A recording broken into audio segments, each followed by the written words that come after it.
Good morning students, welcome back to BBN online classes. हम class 9th में chapter force and laws of motion पढ़ रहे हैं। आज अपन पढ़ेंगे एरिस्टोटल और गैलीलियो गैलीली के स्टेटमेंट के बारे में। एरिस्टोटल का जो स्टेटमेंट था वो ये था कि जब अपन किसी बॉल को लुढ़काते हैं तो उसके अंदर क्या आता है, मोशन आता है, बट कुछ देर चलने के बाद में वो रुक जाती है, वो रेस्ट में आ जाती है। तो ये माना गया कि जितने भी मैटर है, जितने भी बॉडी है, उनकी जो नेचुरल टेंडेंसी होती है वो है रुके रहना। क्या है?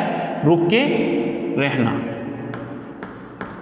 जितने भी मैटर है, जितनी भी बॉडी है, उनकी नेचुरल टेंडेंसी होती है रुके रहना।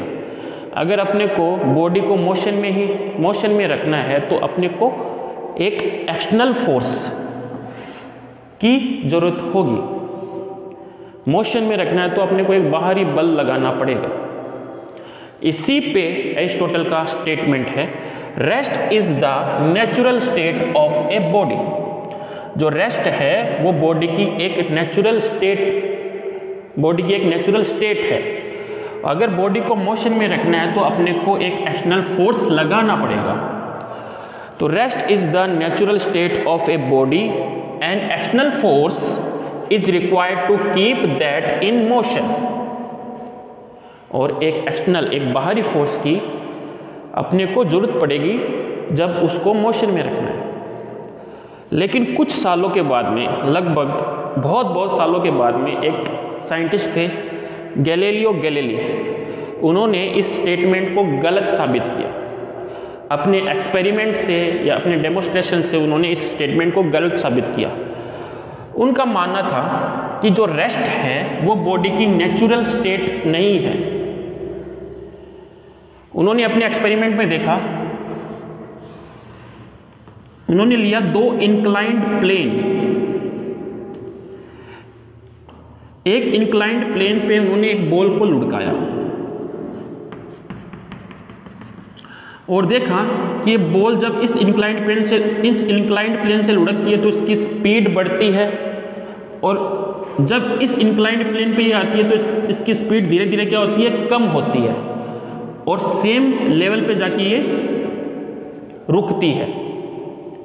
फिर इन्होंने इस इंक्लाइंड प्लेन के इंक्लिनेशन को डिक्रीज किया। फिर से दोबारा इस एक्सपेरिमेंट को इन्होंने रिपीट किया। दोबारा इन्होंने बॉल को लुढ़काया और देखा कि ये सेम लेवल पे आके रुकती है।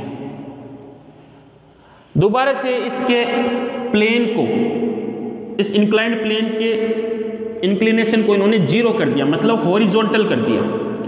अब देखा कि इस बॉल की टेंडेंसी होती है कि सेम लेवल पे जाके रुकना। इस बॉल की क्या टेंडेंसी थी, इस ऑब्जेक्ट की क्या टेंडेंसी थी, सेम लेवल पे जाके रुकना। अब ये जैसी बॉल लुढ़केगी तो अब ये इस लेवल तक तो पहुंच नहीं पाएगी, तो ये अनंत काल तक ऐसे ही चलती जाएगी। अगर ये स्टेटमेंट सही होता तो बॉल कुछ देर चलने के बाद में रुक जाती, और ऐसा होता है, रुकती है। रुकती क्यों है? क्योंकि इस पे एक एक्सटर्नल फोर्स लगता है, इस वजह से रुकती है। और एक्सटर्नल फोर्स यहाँ पे क्या है? फ्रिक्शन। अगर फ्रिक्शन नहीं होता तो ये बॉल ऐसी चलती जाती और अनंत काल तक ऐसी चलती रहती, और इसको रोकने के लिए अपने को क्या करना पड़ता? एक बाहरी फोर्स लगाना पड़ता। और इसी एक्सपेरिमेंट से ये साबित हो गया जो एरिस्टोटल का जो स्टेटमेंट है वो क्या है, गलत है। क्योंकि जो रेस्ट है वो एक नेचुरल स्टेट नहीं है।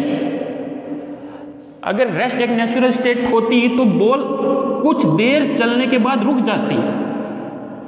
यहां पे रुकने की वजह है फ्रिक्शन। फ्रिक्शन क्या है?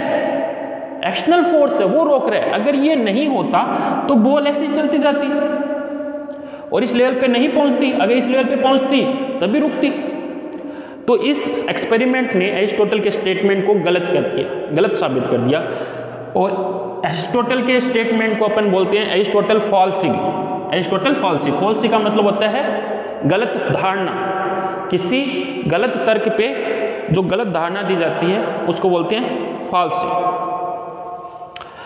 गैलीलियो गैलीली का जो स्टेटमेंट था, जो एक्सपेरिमेंट से उन्होंने देखा, वो था an unbalanced force is required to change the motion. कि अपने को अनबैलेंस फोर्स की जरूरत होती है बॉडी की स्टेट को चेंज करने के लिए, बॉडी के मोशन को चेंज करने के लिए अपने को अनबैलेंस्ड फोर्स की जरूरत होती है।